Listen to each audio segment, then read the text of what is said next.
अल्हम्दुलिल्लाह हम्दन कसीरा वसब्बिहुहु बुक्रतन वसीला वनशहदु अन ला इलाहा इल्लल्लाहु वहदहु ला शरीका लह वनशहदु अन्ना सय्यिदना मौलाना मुहम्मदन अब्दुहु व रसूलुहु वक़ाल अल्लाहु तआला फ़ी कलामिहिल मजीदिल फ़ुरक़ानिल हमीद वल्लज़ीना जाहदू फ़ीना लनहदियन्नहुम सुबुलना व इन्नल्लाहा लमअल मुहसिनीन वक़ाल रसूलुल्लाहि सल्लल्लाहु अलैहि वसल्लम ला यबअसन्नल्लाहु अक़वामन फ़ी यौमिल क़ियामह फ़ी वुजूहिहिम नूर अला मनाबिरिल लुअलुइ यग़बितुहुमुन नास लैसु बिअंबिया वला शुहदा क़ाल अरबियुन हुल्लिहिम लना नारिफुहुम फ़क़ाल हुमुल्लज़ीना मुतहब्बून फ़िल्लाहि मिन क़बाइल शत्ता मिन बिलादिन शत्ता यज्तमिऊन अला ज़िक्रिल्लाह यज़कुरूनहु औ कमा क़ाल अलैहिमुस्सलातु वस्सलाम।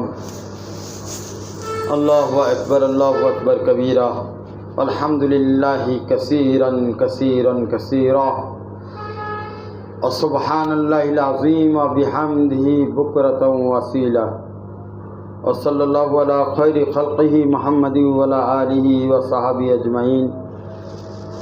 सलामुन अला इबादिहिल्लज़ीना इस्तफ़ा। সকল প্রকার প্রশংসা আল্লাহর জন্য যে রব্বুল আলামিন আমাদেরকে আল্লাহ পাকের মহব্বতে আল্লাহ তাআলার জন্য একত্রিত হওয়ার তৌফিক দান করেছেন। দীর্ঘ সময় ধরে আমরা আলোচনা শুনেছি। এই আলোচনাগুলো হচ্ছে রুহের খাবার। শরীর খাইলে যেমন শরীর সুস্থ হয়, তো তেমনিভাবে রুহের অসুস্থতার দিকে সকল আল্লাহ তাআলার বান্দাদের খেয়াল রাখা উচিত। শরীরকে সুস্থ রাখার জন্য 3 বেলা খোরাক দিতে হয়, রুহকে সুস্থ রাখার জন্য 24 ঘন্টা খোরাক দিতে হয়। কারণ রুহ হচ্ছে শরীরের রাজা। রুহ যতক্ষণ আছে, শরীর আছে, দেহ আছে, মানুষ চলমান সচল আছে।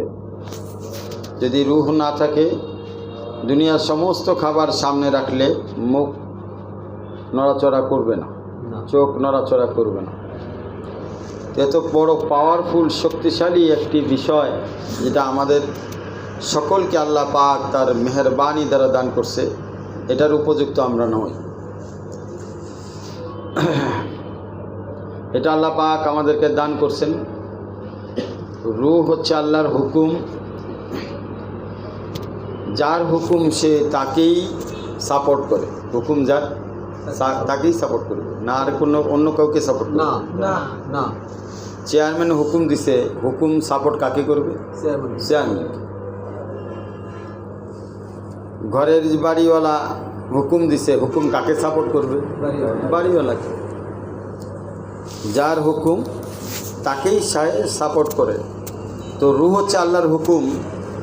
তো আল্লাহর হুকুম আল্লাহকেই সাপোর্ট করবে, আল্লাহর হুকুম আল্লাহকেই তালাশ করবে।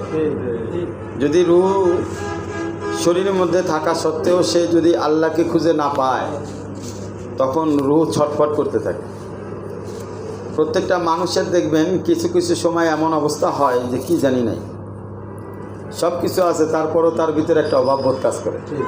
আপনারা অনেক ওখানে জ্ঞানী গুণী ব্যক্তিরা আছেন, আপনারা জানেন যে আমরা বিভিন্ন সময় অনেক বড় লোক, দুনিয়াবি লাইনে যারা টাকা পয়সার মালিক, অর্থের বাড়ি গাড়ির মালিক, তাদের সাথেও আপনারা উঠা বসা করে দেখবেন তাদের মধ্যে একটা হাহাকার কাজ করে।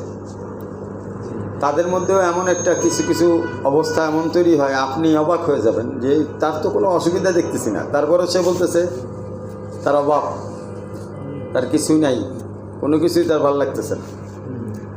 এই যে ভালো না লাগার কারণ হচ্ছে রূহ যার তার কাছে নাই। রূহ যার তার কাছে নাই। রূহকে আটকাইল কে? না, আল্লাহ আটকায়নি। আল্লাহ তো দিছেই, আপনি আল্লাহ পর্যন্ত পৌঁছান। রূহকে আপনি নিজেই আটকাইছেন।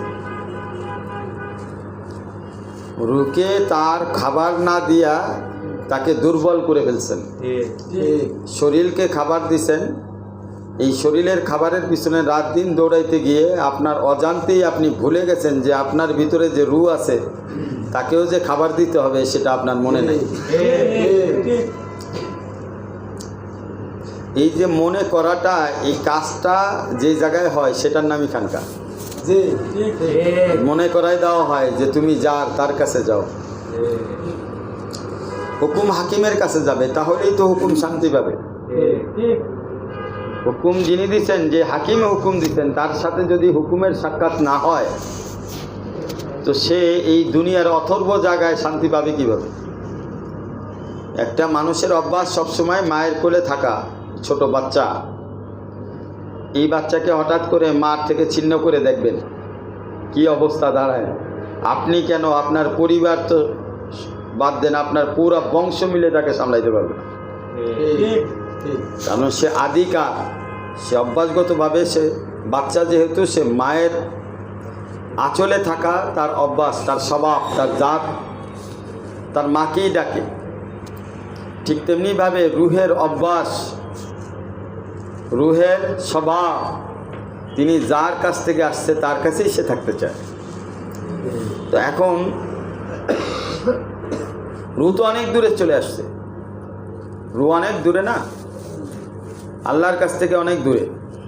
কেন দূরে?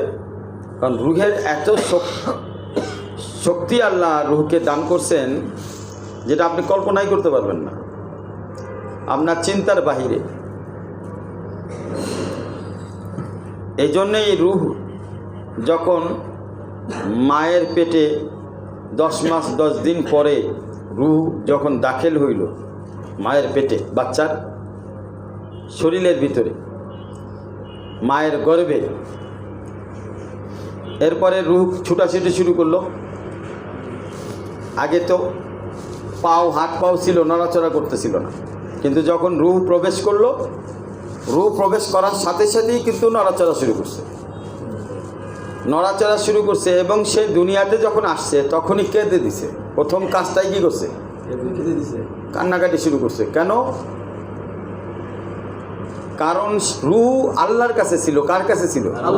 সে 24 ঘন্টা আল্লাহরে দেখতেছিল, আল্লাহ রুহকে দেখতেছিল, রুহ আল্লাহকে দেখতেছিল, একজন আরেকজনকে দেখতেছিল ভালোবাসার নজরে।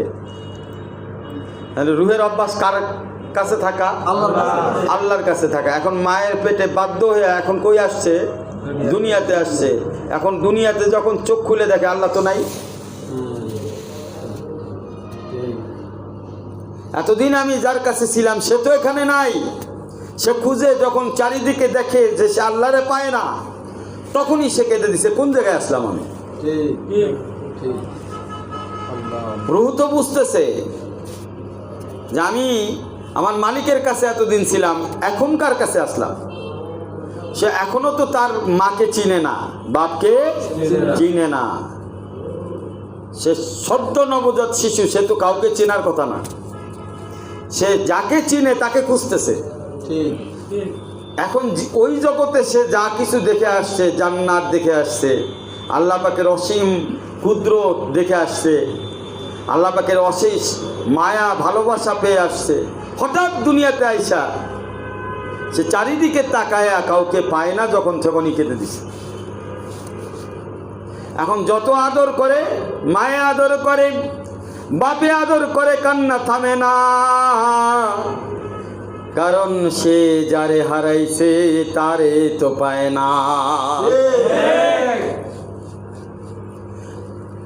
তারে পায় না। তখন আল্লাহ পাক ফেরেশতা পাঠায় দেয়, যাও ওর সাথে কথা বলো, ওর সাথে কথা বলো,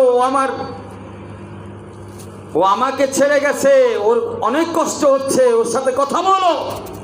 তখন ফেরেশতারা যখন এসে কথা বলে, তখন রুহ আবার হাসতে থাকে। ওই যে ফেরেশতাদেরকে দেখছে রুহ জগতে, তখন হাসতে থাকে। ওই সময়টা যতক্ষণ পর্যন্ত সে না চিনতে পারে তার মাকে, তার বাবাকে, ততক্ষণ পর্যন্ত তাকে সাপোর্ট দেয় পরিপূর্ণভাবে ফেরেশতা। ফেরেশতা তারাকে বুঝায় রাখে, বুঝায় রাখে, বুঝায় রাখে, আদর করে রাখে। তখন সে ওখানে আল্লাহকেও দেখছে, ফেরেশতাদেরকেও দেখছে।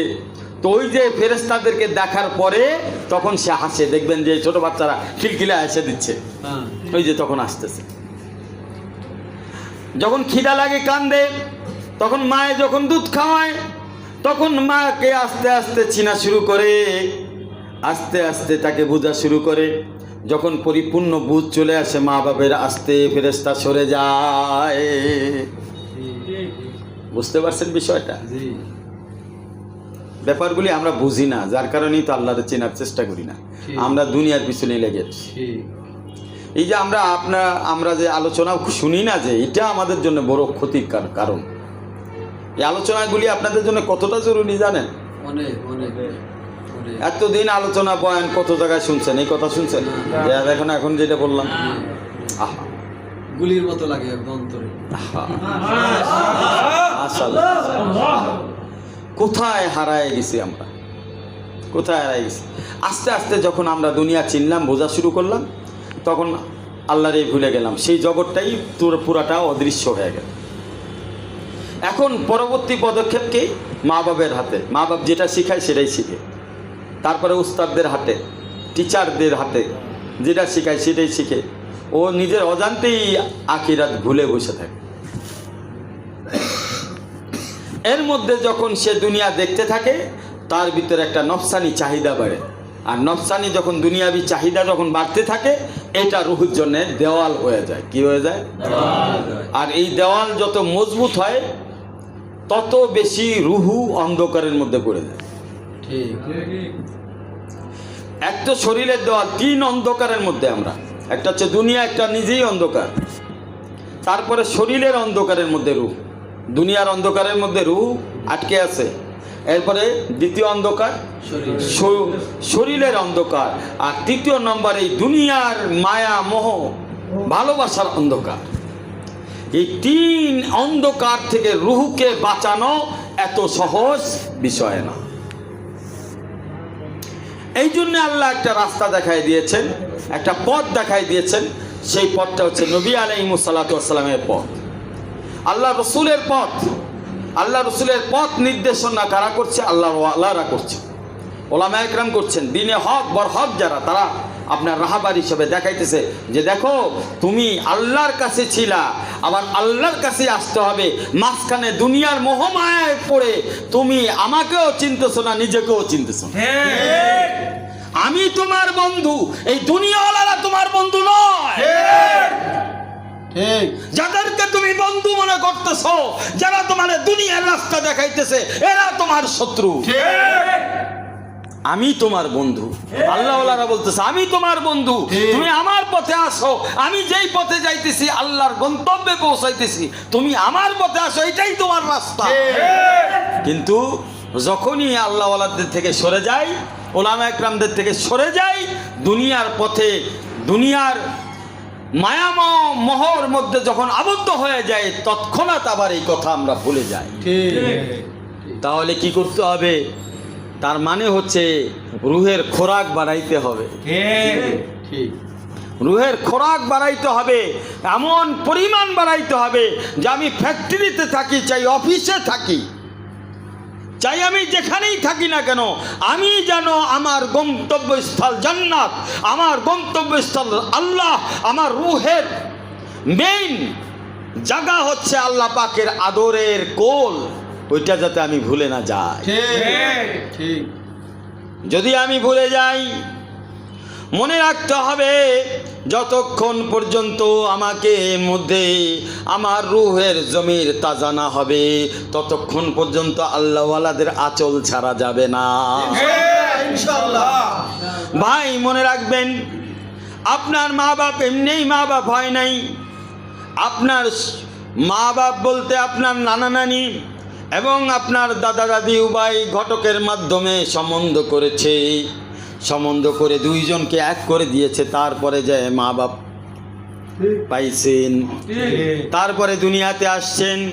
তো এখানে 2 পক্ষের লোক সম্বন্ধ করছে, সম্বন্ধ ছাড়া পুরুষ আর মহিলা এক হইতে পারে নাই। যতক্ষণ পর্যন্ত সম্বন্ধ ছাড়া পুরুষ আর মহিলা এক হতে পারে নাই, ততক্ষণ পর্যন্ত আপনি দুনিয়াতে আসতে পারেন নাই। তাহলে বোঝা গেল দুনিয়াতে আসার জন্য সম্বন্ধ জরুরি, গটকালি জরুরি, উভয় পক্ষের মিটিং আর বৈঠক জরুরি, উভয় পক্ষের সমাধান জরুরি, উভয় পক্ষের মিলন জরুরি। কেমন আছে? উভয় পক্ষের মিলন জরুরি। যতক্ষণ পর্যন্ত উভয় পক্ষ না মিলতেছে ততক্ষণ পর্যন্ত স্বামী স্ত্রী বাবা মা হইতে পারবে না।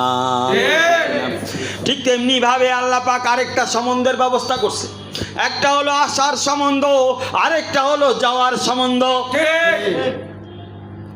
আসার সম্বন্ধ আপনার বাপ মা, যাওয়ার ব্যাপারে সম্বন্ধের কথার ক্ষেত্রে কিন্তু আপনার বাপ মার উল্লেখ করে নাই। আসছেন সিরিয়ালে, যাবেন সিরিয়াল ছাড়া, এটা বলেছে। এবং এটাও বলেছে যে কিয়ামতের ময়দানে আপনার বাবা মা, আত্মীয় স্বজন, এমনকি আপনার স্ত্রী, এমনকি আপনার সন্তান আপনার পরিচয় দিবে না। তাহলে খুঁজতে হবে কোন সেই সম্বন্ধ, যেই সম্বন্ধের মাধ্যমে আপনার আখিরাতে যেতে হবে। আল্লাহ পাক কোরআনের মধ্যে বলেন, ইয়াউমা নাদু কুল্লা উনাসিন বিইমামিহিম, কিয়ামতের ময়দানে প্রত্যেকটা মানুষকে তার নেতার সাথে ডাকা হবে। তোমার নেতাকে ভাই দুনিয়াতে করছেন এক দল, ওখানে যায় ইমাম সাহেবের কথা বলবেন, লাভ হবে না।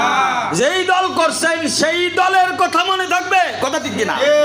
যেই দল করেন নাই সেই দলের নেতার কথা আপনার মনে থাকবে না। কারণ আছে, কারণ কিয়ামতের ময়দানে আপনার রূহকে আলাদা করে জিজ্ঞাসা করা হবে না। কি করা হবে না?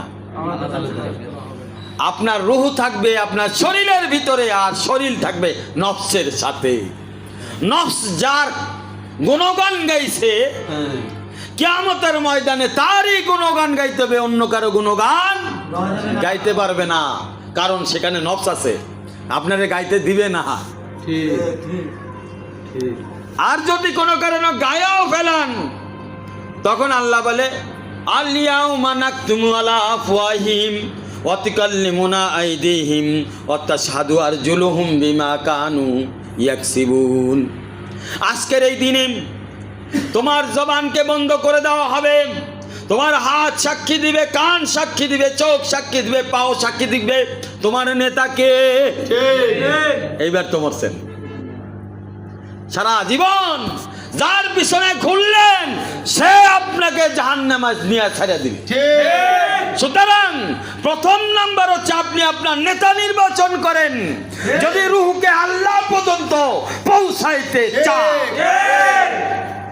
কাকে নেতা বানাইতেছেন?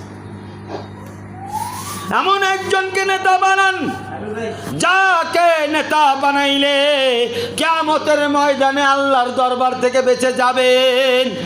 এটাকে বলে সম্বন্ধ। এটাকে কি বলে? সম্বন্ধ। এবার বুঝছেন? কিয়ামতের ময়দানে আপনাকে সম্বন্ধের সাথে ডাকা হবে, আপনার নেতাকে তাকে ডাকা হবে, এবং নেতার সাথে আপনার সম্পর্ক কি এই সম্পর্ক ডাকা হবে।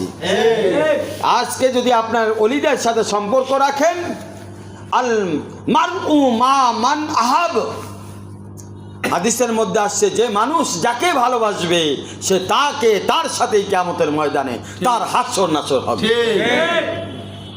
সুতরাং আজকে যদি আপনি আল্লাহর ওলিদেরকে ভালোবাসেন, ওলিদের সাথে উঠা বসা করেন, তো কিয়ামতের ময়দানে যেই ওলি বা যেই আল্লাহর বন্ধুকে যেমনভাবে ভিআইপি ভাবে রিসিপশন করা হবে, ভিআইপি ভাবে তাকে স্বাগতম জানানো হবে, আপনার সম্বন্ধের কারণে আপনাকেও ভিআইপি ভাবে কিয়ামতের ময়দানে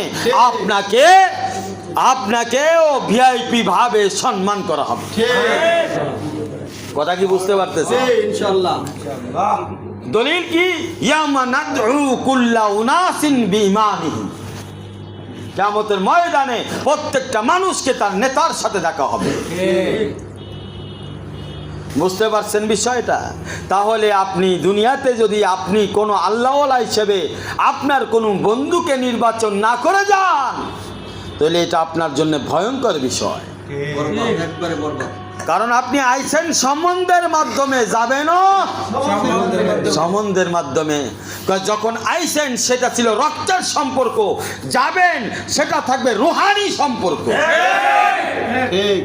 খানদান ও রক্তের সম্পর্কের খানদান দুনিয়াতে ফেলায় যেতে হবে, এটা কিয়ামতের ময়দানে এর কোনো মূল্য নাই। তার দলিল হলো আপনার স্ত্রী যদি মারা যায় আপনার জন্য তাকে চাষ করা হারাম। তার কারণ হলো আপনার বিবাহর যে চুক্তি ছিল জীবন্ত অবস্থায়, মৃত্যুর পরে বিবাহ থাকে না।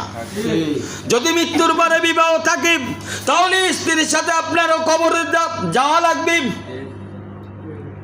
আপনারও কবর দেওয়া লাগবে একসাথে। কারণ স্বামী যাবে স্ত্রী যাবে না এক ঘরে বাসর ঘরে, এটা তো হতে পারে না। দুনিয়ার বাসর ঘর স্বামী স্ত্রী একসাথে করছে, কবরের বাসর ঘর কেন আলাদা হবে? কবরের বাসর ঘর কেন আলাদা হবে?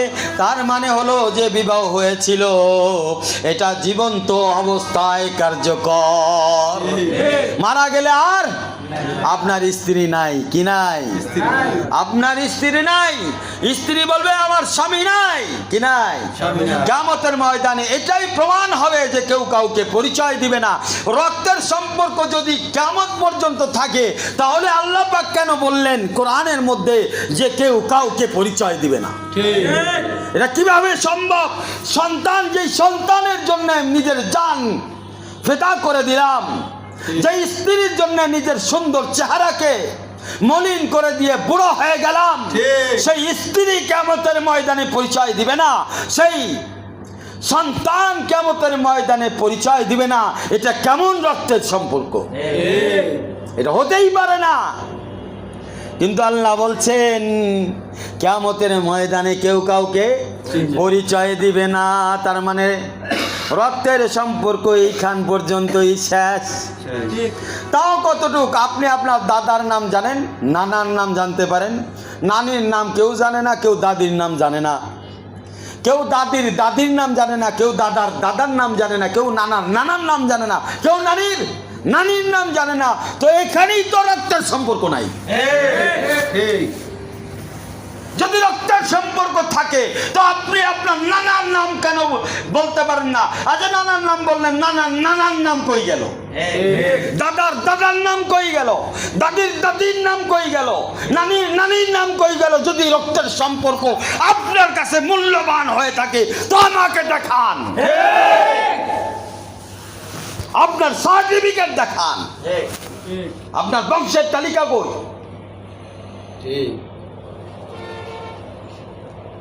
আপনি নিজেই রক্তের সম্পর্ক মানেন না।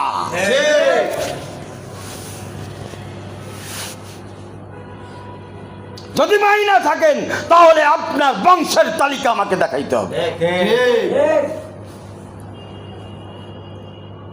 তার মানে আপনার নাতির পরে আপনার কোনো পরিচয় দুনিয়াতেই নাই। তাহলে এই ভেজাল মার্কা সম্পর্ক নিয়ে আখিরাতে বাঁচা যাবে না, যেই সম্পর্কে আগাগোড়া কিছু নাই। আর আমাদের রোহানি সম্পর্ক দেখেন, আমি যার খলিফা তার খলিফা, তার শায়েখ তার শায়েখ, তার শায়েখ পর্যন্ত, রসুল পর্যন্ত আমাদের বংশের তালিকা বিদ্যমান রয়েছে।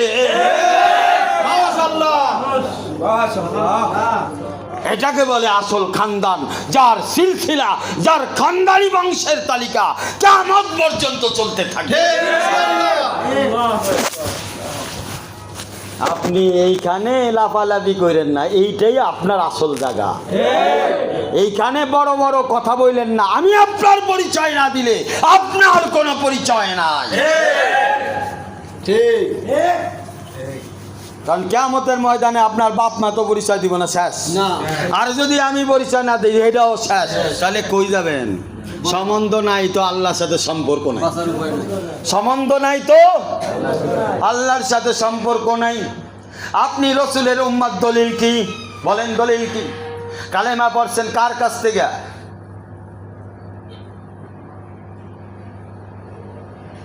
কালেমা পড়ছেন কার কাছ থেকে?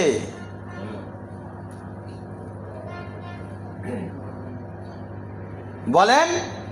আপনি যে কলেমা পড়লেন, আমি কলেমা পড়ছি আমার শাইখের কাছ থেকে। কার কাছ থেকে? বায়াত হইয়া তওবা কইরা গুনাহ থেকে বাইসা ইমানদার হইছি কার হাতে? হাত দিয়া। আপনি কালেমা কার হাতে হাত দিয়া পড়ছেন? এটা দলিল কই? সম্বন্ধ নাই তো দলিল নাই। কি কথা কি বুঝতে পারছেন? দলিল যিনি দিবেন, সম্বন্ধ যার সাথে, তিনি আপনার দলিল দিবেন। যদি সম্বন্ধ না থাকে দলিল থাকবে না। কথা মনে রাখেন। কালেমা তাইয়্যিবা, এটার উদাহরণ দিছে শাজারাতুন তাইয়্যিবা, একটা গাছের সাথে। কিসের সাথে? গাছের সাথে। আসলুহা সাবিতুন ফারউহা বিসসামা, তার জড় গোড়া হচ্ছে 7 আসমানের নিচে, এবং তার শাখা প্রশাখা কোথায়? আরশে। কার সাথে তুলনা দিছে? এমন একটা গাছের সাথে যেই গাছের জড় 7 জমিনের নিচে, যেই গাছের শাখা প্রশাখা 7 আসমানের উপরে। ওই গাছটাকে কালেমা শাজারাতুল তাইয়্যিবা বলে, কালেমায়ে তাইয়্যিবা বলে, কালেমার শাজারা, কালেমার গাছ। ওই গাছটা কই আপনার কাছে? এখন বলবেন আপনি আপনার বাপের কাছ থেকে কালেমা পড়ছেন। আপনার বাপ কার কাছে পড়ছে? আমার প্রশ্ন, উত্তর দেন। বাপ তার কাছে পড়ছে, তার বাপ কার কাছে পড়ছে? আর পাবেন না। এরপরে হিন্দু শুরু হয়ে গেছে। কি হয়ে গেছে? হিন্দু শুরু হয়ে গেছে। বলেন এবার দলিল তো শেষ আপনার। বলেন দলিল শেষ কিনা? শেষ। তো কি এর কালেমা নিয়ামত পরি করতেছেন? কোন কালেমা নিয়ামত পরি করতেছেন? এই কালেমা যদি আবু জেহেল জানতো, কাফেররা জানতো এরকম কালেমা চলে, ওরা তো জানে না। আপনি ঘরে থাকতে পারতেন না, কাফেরদের লাইন থাকতো এই জায়গায়। কথা ঠিক কিনা? কালেমা পড়লে সুদ খাওয়া যায়, কালেমা পড়লে দাড়ি কাটা যায়, মোষ কাটা যায়, কালেমা পড়লে নামাজ ছাড়া যায়, পড়া যায়, ধরা যায়, কালেমা পড়লে প্যান্ট শার্টও পরা যায়, পাঞ্জাবিও পরা যায়।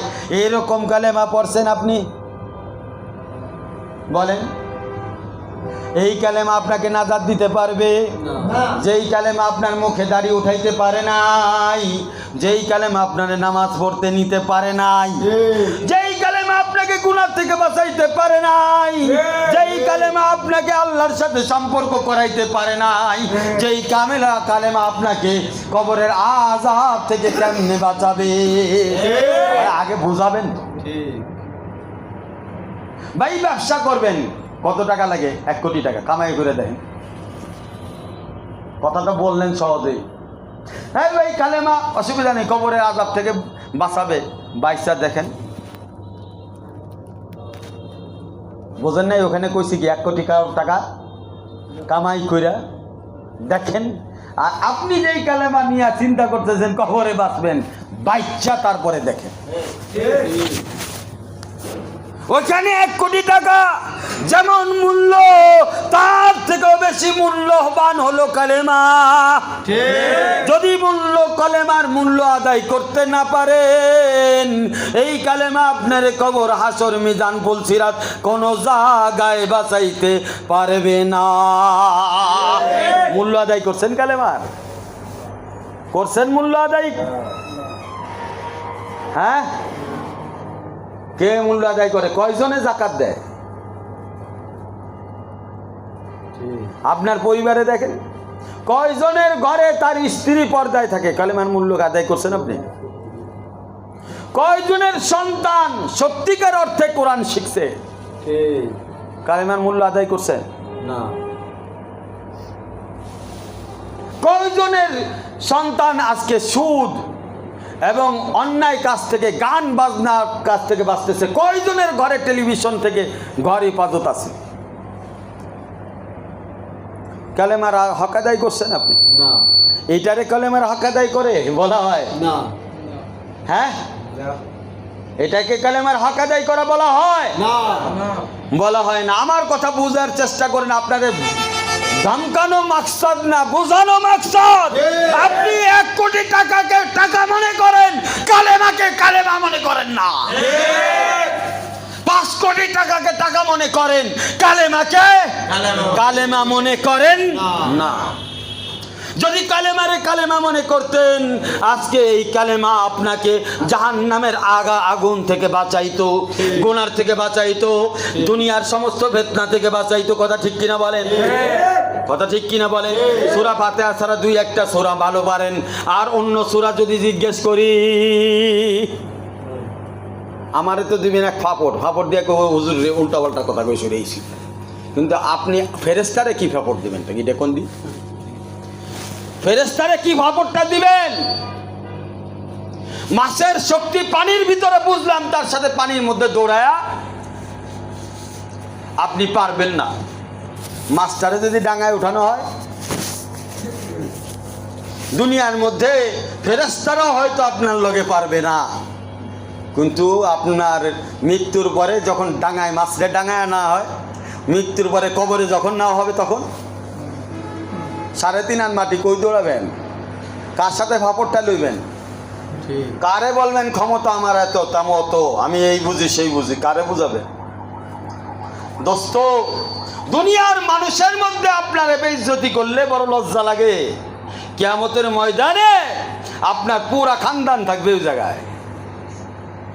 এগো মধ্যে যখন কান্ডা ধরে জাহান্নামের দিকে টান মারবো, তখন লজ্জা লাগবে না? লাগবে কি না? আপনি কি কালেমা নিয়ে বাহাদুরি করতেছেন আমার বোঝান তো দেখি। আর এটা শিখলেন কহান্তে? এই যে সুদ মার্কা কালেমা, ঘুষ মার্কা কালেমা, বেপর্দা মার্কা কালেমা, চোখের হেফাজত নাই, জবানের হেফাজত নাই, কানের হেফাজত নাই, হাতের হেফাজত নাই, পায়ের হেফাজত নাই, এই 2 নম্বর কালেমা। এই কালেমা শিখলেন কোথা থেকে? কার হাত ধরে শিখছেন আমার বলেন? এই কালেমাটা আপনারা কে পড়াইছে? যেই কালেমা আপনাকে অন্যায় অশ্লীল কাজ থেকে বাঁচাইতে পারতেছে না। কার হাত ধরে এই কালেমা পড়েছেন? সুতরাং আপনার কালেমা সহি হয় নাই। কালেমা পড়লেই পড়া হয়ে যায় না। আমাদের থেকে অনেক সুন্দর কালেমা কাফেররা পড়তে পারে,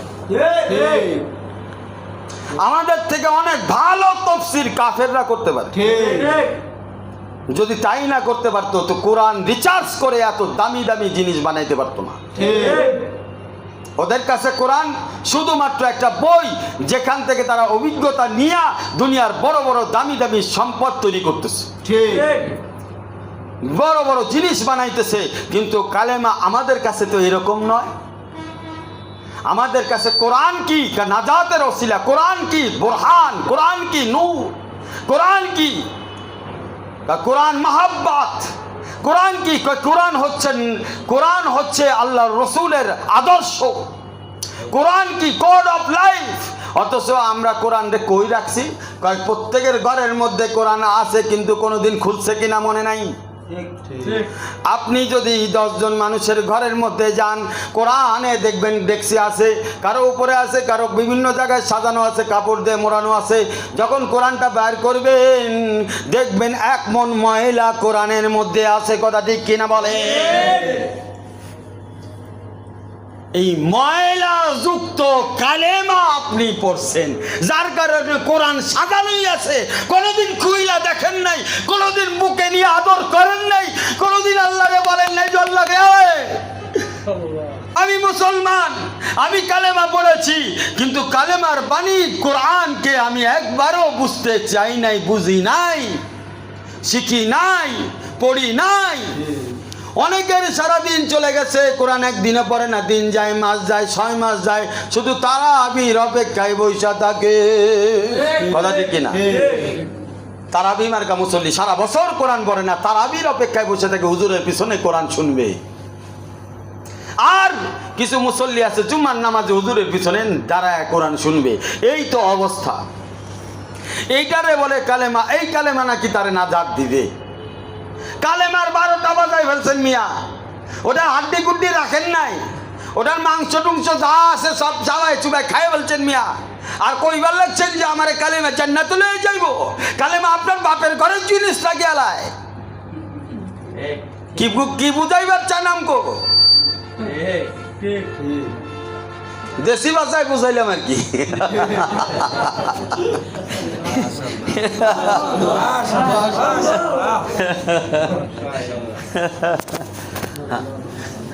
বন্ধুরা আমার, এই জন্য আজকে আসেন আমরা এই কালেমার আসল যে ব্যাখ্যাগুলি বোঝার চেষ্টা করি। বলেন আল্লাহ পাক আমাদেরকে কবুল করেন। অনেক কথা বলার আছে, অনেক ব্যাখ্যা আছে, আপনাদের সাথে শেয়ার করতে চাই, কিন্তু আসলে আপনারা সময় দিবার চান না। যদি সময় দিতেন তাহলে আমি দিল খুলে আপনাদেরকে ঘড়ির কাঁটার মতো টিক টিক টিক টিক করে কোরআন বোঝাই দিতাম ইনশাআল্লাহ। আল্লাহ পাক কোরআনে বলেন, ফি কুলুবিহিম মারাদুন ফাযাদাহুমুল্লাহু মারাদা ওয়ালাহুম আযাবুন আলীমুম বিমা কানু ইয়াকযিবুন। আল্লাহ বলেন, ফি কুলুবিহিম মারাদুন, তার অন্তরের মধ্যে রোগ রয়েছে। কি আছে?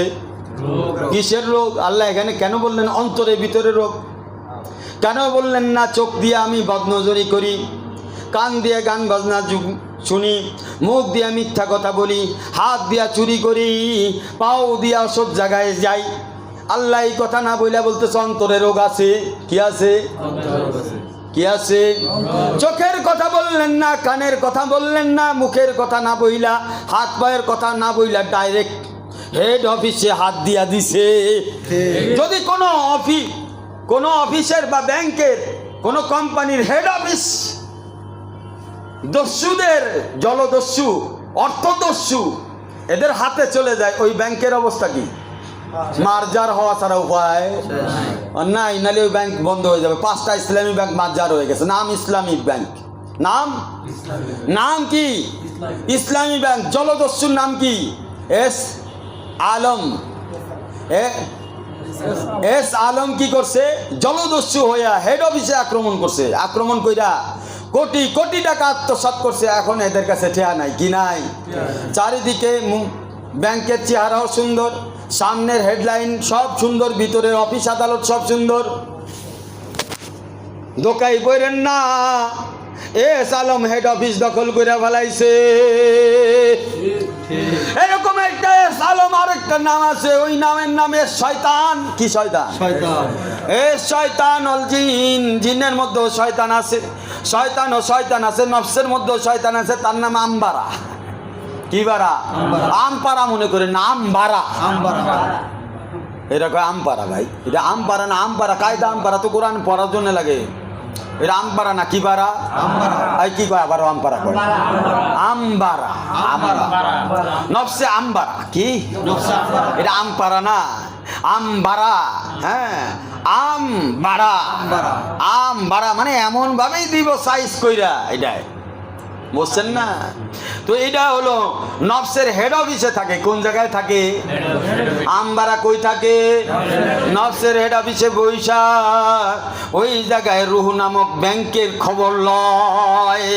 ব্যাংকে পয়সা আসে নাই, ব্যাংকে যদি নেক আমল দেখে, কেমনে এটারে ঠিক নেক আমলরে বদ আমল দ্বারা পরিবর্তন করা যায়, কিভাবে এটারে গুনাহগার বানাইয়া এই মানুষ নামক ব্যাংকের ডাকাইতি করা যায়। কথা ঠিক কিনা?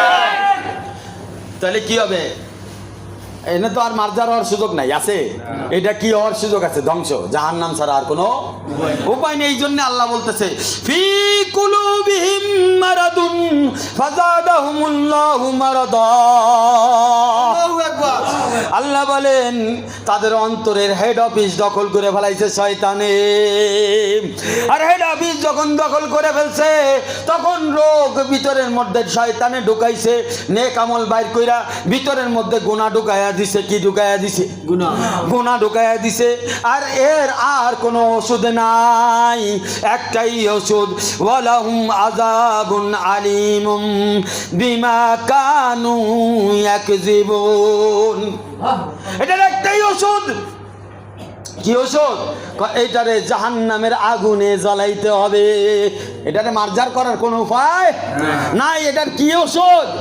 এটা জাহান্নামের আগুনে জ্বালাইতে হবে। আর জ্বালাইতে কেন হবে? এই কারণেই হবে, কারণ তুমি মিথ্যাবাদীদের দলভুক্ত কেন হইছো? কেন মিথ্যাবাদীদের দলভুক্ত হইছো? কেন মিথ্যাবাদীকে আশ্রয় দিলা? তোমার ইসলাহ করার জন্য তো আল্লাহওয়ালারা ছিল, ঠিক। তাদের কথা না শুই না শয়তানের কথা কেন শুনলাম? ঠিক।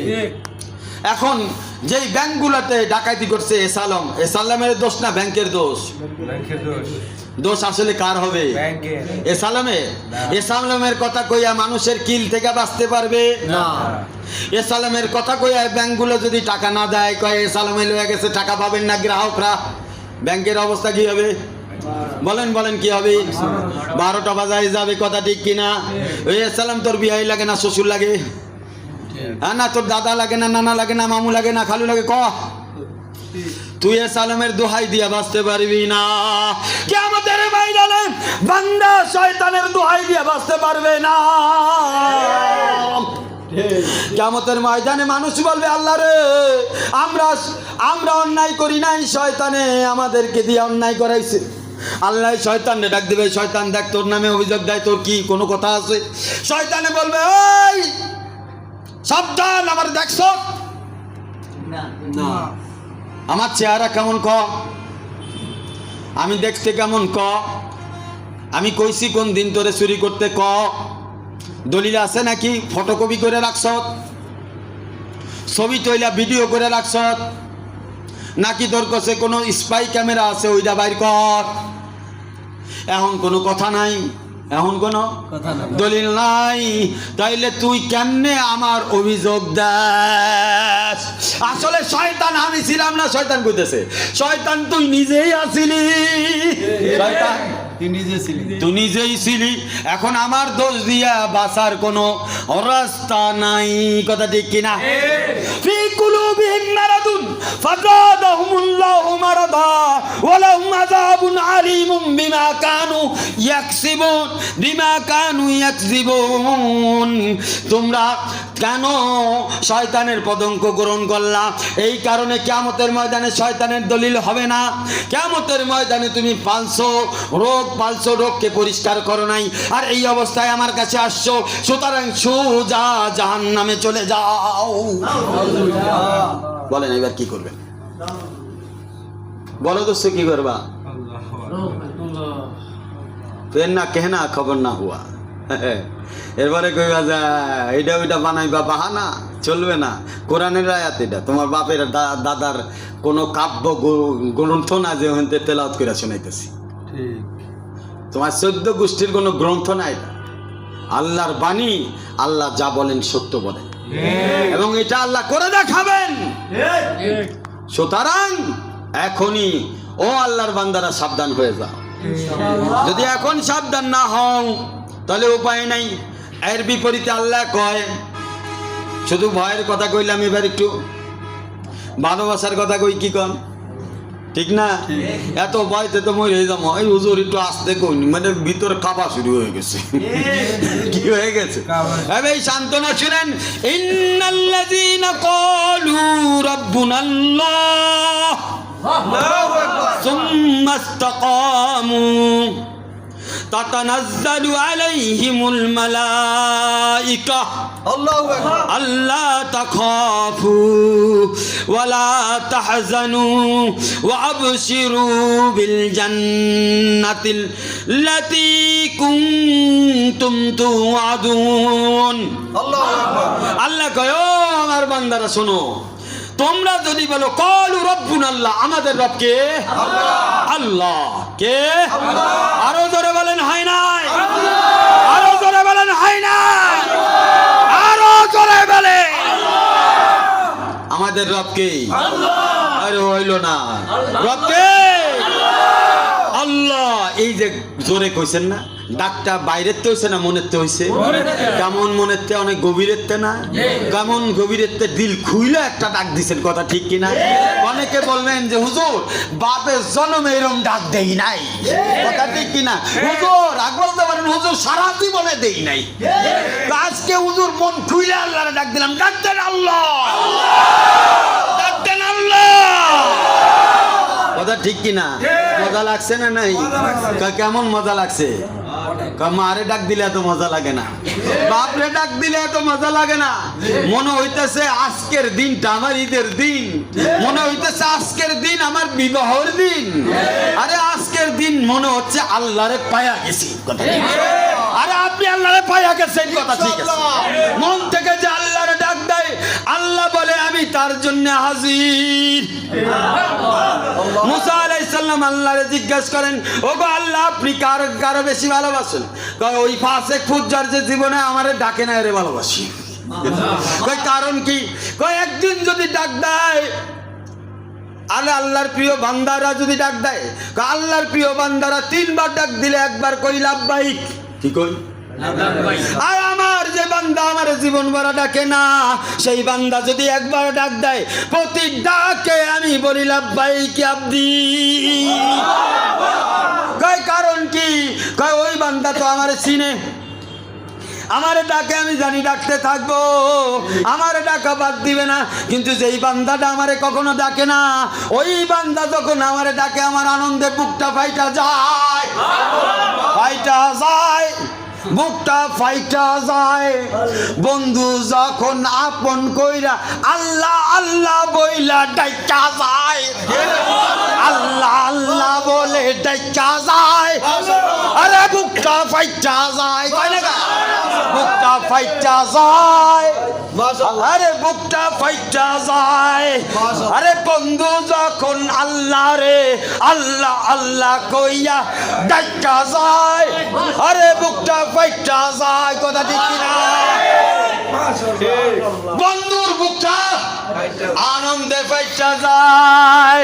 মুসা আলাইহিস সালাম রে আল্লাহ কয়, যখন কোন বান্দা আমারে চিনে না, জানে না, বুঝে না, আমি তার অপেক্ষায় থাকি। আর যখন সে আমারে ডাক দেয়, আমি সাথে সাথে লাব্বাইক বলি। আমার বান্দা ডাকো কেন?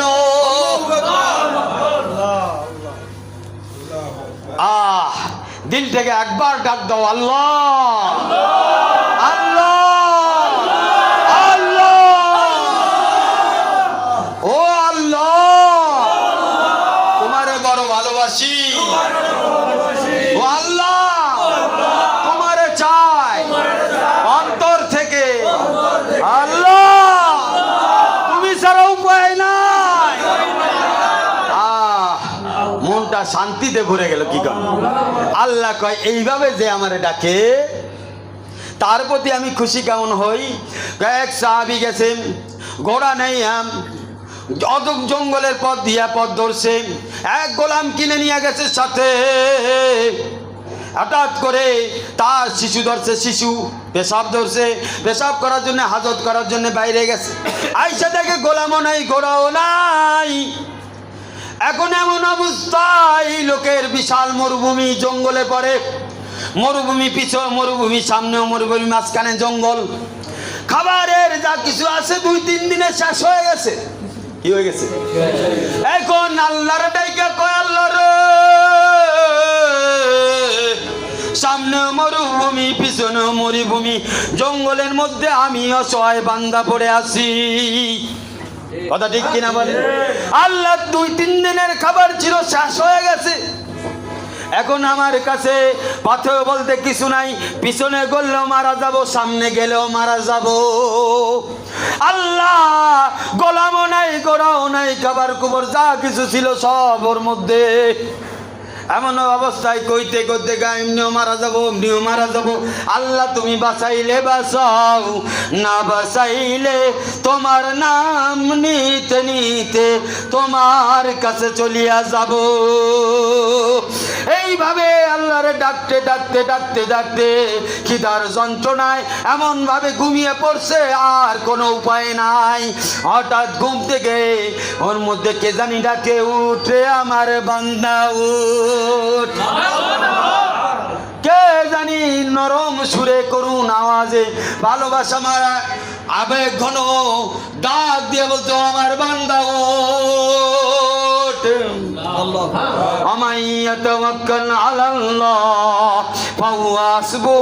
যে আল্লাহর উপরে তাওয়াক্কুল করে, আল্লাহ তার জন্য যথেষ্ট হয়ে যায়। আর কানে কানে কে ডাকে, চোখ খুলে দেখে কেউ নাই। এদিক ওদিক তাকায় দেখে ওই ঘোড়াও আছে, গোলামও আছে, খাবারও আছে, তার থেকে দ্বিগুণ তিনগুণ খাবার ওখানে ব্যবস্থা করা আছে, পানির ব্যবস্থা করা আছে। এখন এই বান্দা কতটা আল্লাহর উপরে খুশি হয়েছে, কি পরিমাণ খুশি হয়েছে বলেন আল্লাহ। আরে মন থেকে ডাক দেন আল্লাহ। আল্লাহ ডাকা শিখাবো। আল্লাহর ডাকতে কেমনে হয়? আল্লাহর ওলিদের কাছে, ওলিদের চরণে আসলে বোঝা যায়। ডাকেন আল্লাহ, আল্লাহ,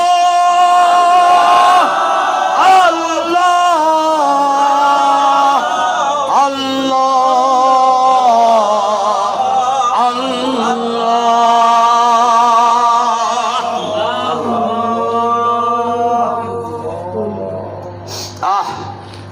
বন্ধুরা আমার, সে আল্লাহর ডাক, মিষ্টি সুরের ডাক। এখন এই যখন উঠছে সব কিছু ফিরে পাইছে, আরো তিন গুণ বেশি পাইছে। এত খুশি হয়েছে, খুশির চোটে 2 রাকাত নামাজ পড়ে দোয়া করতেছে, আল্লাহ আমি তোমার দেওয়া এই নিয়ামতের কি শুকরিয়া আদায় করব। আমি বলতে চাই আমি হলাম তোমার আল্লাহ, তুমি হলো আমার বান্দা। খুশির চোটে কি কয়? আমি হলাম তোমার আল্লাহ আর তুমি হইলা আমার বান্দা। খুশির চোটে মাঝে মাঝে কথা উল্টা হয়ে যায়। এমন খুশি হইছে, খুশির কারণে কয় আল্লাহ আমি হলাম তোমার আল্লাহ, তুমি হইলা আমার বান্দা। আমি এত খুশি হইছি। আয় হায়, আল্লাহ কয় ও গো মুসা, মুসা রে তুমি একটা প্রশ্ন করছিলা, তোমার প্রিয় বান্দা যখন ডাকে 3 বার ডাক দিলে 1 বার সাড়া দাও, আর ওই বান্দা যে কখনোই তোমার ডাকে না, ডাক দিলে তুমি তার সাথে সাথে জবাব দাও লাব্বাইকা আব্দি লাব্বাইক। কেন সাড়া দেই? মুসা রে এই যে ঘটনাটা তোমারে শোনাইলাম, এই বান্দা খুশি হইয়া কি বলছে? আমি তোমার আল্লাহ, তুমি আমার বান্দা। এমন খুশি হয়েছে, কথা উল্টা গেছে। আমি আল্লাহ, ওই বান্দা যে কখনো আমারে ডাকে না, একবার যদি জবান দিয়ে আমি আল্লাহরে ডাকে, ডাকার সাথে সাথে ওই বান্দার থেকে বেশি আমি আল্লাহ খুশি হয়ে যাই।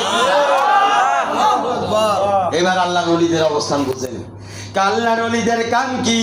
আল্লাহ ভোলা বান্দাদেরকে আল্লাহর সাথে মিলাইয়া দেয়। যেই বান্দা কখনো আল্লাহরে ডাকে নাই, যেই বান্দা ইশার নামাজ পড়ে নাই, আজকের এই মজলিসের ওসিলায় তার ইশার নামাজ তৌফিক হয়েছে কিনা? ঠিক হয়েছে কিনা? তাইলে ঈশার নামাজ পড়ার সাথে সাথে কয়বার আল্লাহর নাম নিছে? অনেকবার। আল্লাহ কি পরিমাণ খুশি হয়েছে। যেই লোকটা এই খুশির মাধ্যম হইল, তার অবস্থা কোথায় থাকতে পারে? আমি যদি এই খুশির মাধ্যম হই, তাহলে আল্লাহ আজকে আপনি ঈশার নামাজ কোনোদিন পড়েন না, এই মজলিসের ওসিলায় ঈশার নামাজ পড়ছেন, আল্লাহরও ডাকছেন, আল্লাহ ওই পরিমাণ খুশি হয়েছে। তো যার ওসিলায় আজকে ঈশার নামাজের আয়োজন হইল, তার উপরে আল্লাহ কতটা খুশি হয়েছে।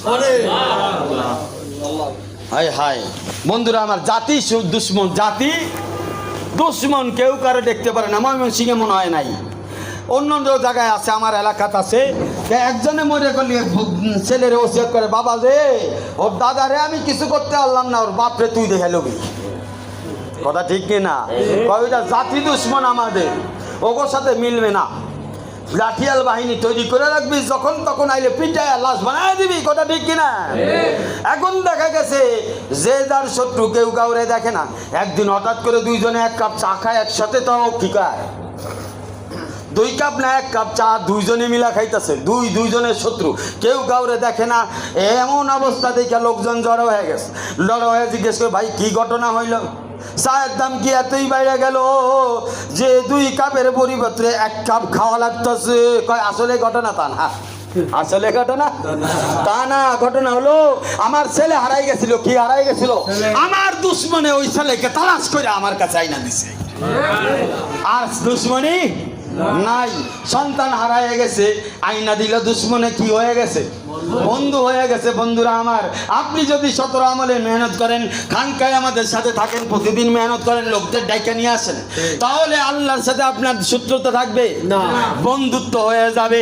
এই কথাই আল্লাহ কোরআনের মধ্যে পরের জায়গায় বলতেছে, সুম্মাস্তাকামু।